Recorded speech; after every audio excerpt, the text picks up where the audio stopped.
3000. Nous n'avons plus d'oxygène. Proximité de sol. Aéropéro 603. Nous avons une urgence.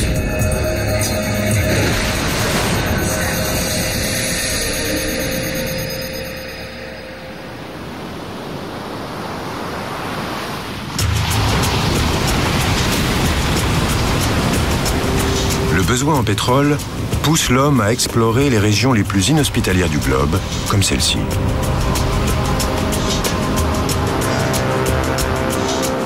La mer du Nord, qui sépare la Grande-Bretagne de l'Europe continentale, est peu profonde, et les vents violents qui la balayent soulèvent des vagues impressionnantes. L'eau y est grise et froide. Mais or noir oblige, des dizaines de plateformes de forage et des milliers de gens doivent affronter les éléments en furie.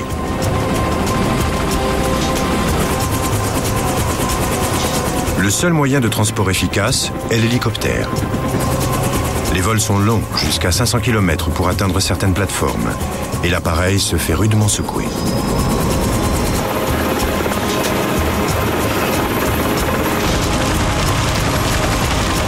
Au fil des ans, le trajet est malgré tout devenu routinier, et les hommes ont oublié les dangers qui rôdent en contrebas.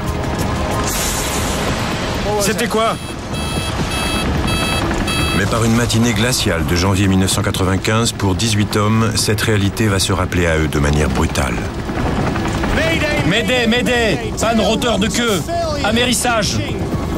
Survivront-ils dans cet environnement hostile? Oh, c'est pas vrai!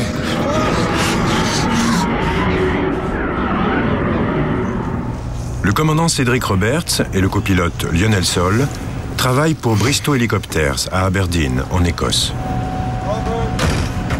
Je vais signer le cahier, on se voit en haut. Ça marche, moi je vais regarder la météo. Parfait. Leur travail consiste à emmener et ramener les ouvriers des plateformes de la mer du Nord. En milieu de matinée, ils ont déjà accompli une rotation et se préparent à repartir. Ils pilotent un Super Puma indicatif 5-6 Charlie. Tandis que les mécaniciens effectuent les vérifications et le plein, le copilote consulte les carnets de vol et le pilote les bulletins météo mis à jour toutes les 2 heures. La météo est bonne pour janvier. Voici leur destination. La découverte de pétrole en mer du Nord dans les années 60 a donné un coup de fouet à l'économie britannique. Ce pétrole, appelé Brent, est un produit assez léger et peu soufré, idéal pour être raffiné en carburant, et son prix sert de référence pour le marché international.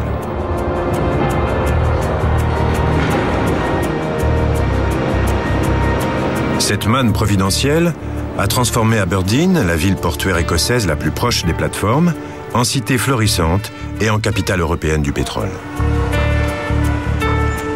Tous les grands groupes pétroliers y ont des bureaux, et la ville entière se concentre sur l'acheminement de l'or noir jusqu'à la côte. Les installations pétrolières étant très loin au large, et la météo des plus capricieuses, l'hélicoptère est le seul moyen fiable pour permettre aux hommes de faire l'aller-retour. Ils sont ainsi des centaines de milliers à parcourir ce trajet chaque année. Le Super Puma est un des piliers de l'infrastructure du transport dans la région. Utilisé dans le monde entier, tant par les forces armées que par l'industrie, il est endurant, solide et capable de résister aux éléments. La densité de Super Puma est plus élevée ici que n'importe où ailleurs dans le monde.